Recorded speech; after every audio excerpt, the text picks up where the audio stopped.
my parish of St. Ignatius offered in commemoration of the 3rd anniversary of Pope Francis's encyclical Laudato Si, had a retreat. Our Peace, Justice, and Reconciliation Committee, the Green Team, part of that group, offered a retreat on a Saturday morning, a retreat to pray with and for creation, to care, as the Pope tells us to, for our common home. Well, I quickly said Mass that morning, went over to join the gathered for the retreat, and when I got there, there was only 7 people. After we had advertised it so much, I was a little disappointed. The 2 that had organized it, though, said, "Oh, this is wonderful. As of yesterday, we only had 2 people signed up, and we have now 7 here." And I made the 8th. And though I was disappointed, it was a magnificent experience, because it was like, as the day unfolded, a little seed. We were planting a little seed. We weren't many people, but we were together, praying together. And I said, this is just like the mustard seed.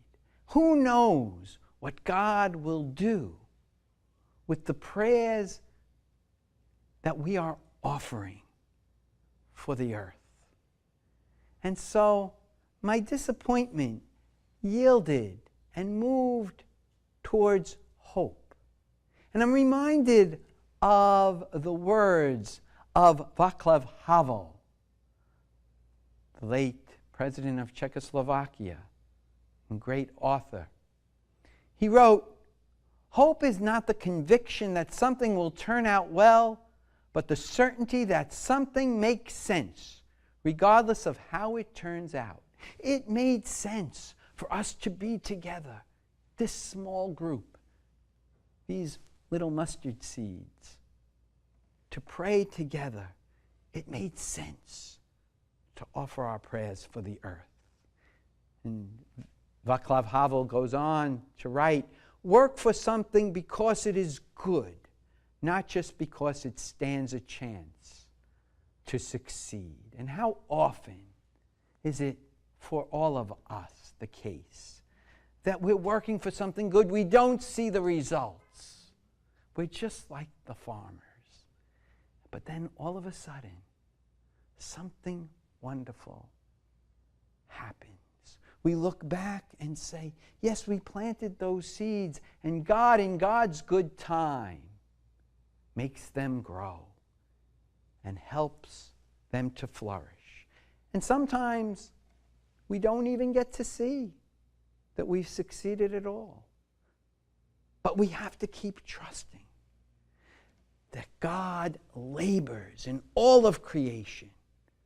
God gives grace at every moment, drawing things to transformation. Because we are indeed a people that walk by faith and not by sight, as we heard in our second reading from St. Paul. So let us continue to do what makes sense, to do things because they're good, not because they'll succeed. And let us be a people that walk by faith, not by sight.